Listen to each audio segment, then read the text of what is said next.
விவசாய பெருமக்கள் அனைவருக்கும் வணக்கம். இன்னைக்கு நம்ம என்ன பார்க்க போறோம்னா, உங்களுக்காக நான் ஒரு சின்ன குறிப்போட வந்திருக்கேன். அப்படி என்ன சின்ன குறிப்போட வந்திருக்கேன் அப்படின்னு நீங்க கேட்டீங்க அப்படின்னா, நம்ம வயலுக்கு தண்ணி கட்டுறோம்ல, அதாவது வாட்டரிங் ஆஃப் த பிளான்ட்ஸ். அந்த வாட்டரிங் ஆஃப் த பிளான்ட்ஸ எந்த டைம்ல பண்ணணும் அப்படின்னு உங்களுக்காக நான் சின்னதா படிச்சுட்டு வந்திருக்கேன். அதனாலதான் இந்த சின்ன குறிப்பு.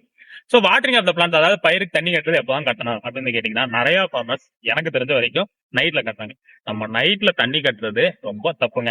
ஏன்னா ஒரு சமயம் நம்ம தூங்கி எழுந்திருச்சு அதை மறந்துடலாம். இல்லைன்னா நைட்டு அந்த மாய்ச்சர் ரேட் அதிகமா இருக்கு. அது பங்கல் அண்ட் பாக்டீரியல் டிசீஸ இன்டியூஸ் பண்ணும். அதனால நம்ம நைட்ல தண்ணி கட்டுறதை அவாய்ட் பண்ணிடுங்க.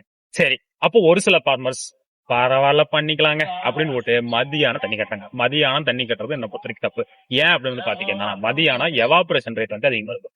அதனால அவங்களுக்கு நிறைய தண்ணி எவாபரேஷன் ரேட்ல போறதுனால நிறைய வாட்டர் அதிகமா தேவைப்படுறதுனால மதியான தண்ணி கட்டுறது தப்புங்க. அப்ப எப்பதான் தண்ணி கட்டுறதுப்பா நீயே சொல்லு அப்படின்னா, வயலுக்கு நீங்க தண்ணி கட்டணும்னு முடிவு பண்ணிட்டீங்கன்னா, ஒண்ணு ஏர்லி மார்னிங், அதாவது விடிய காலையிலயோ இல்ல ஏர்லி ஈவினிங் கொஞ்சமா சாயந்தரத்திலயோ நீங்க தண்ணி கட்டுறது நல்லது அப்படின்னு சொல்றாங்க.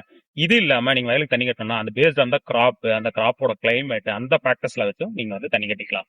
சோ இதுதாங்க இந்த சின்ன குறிப்பு.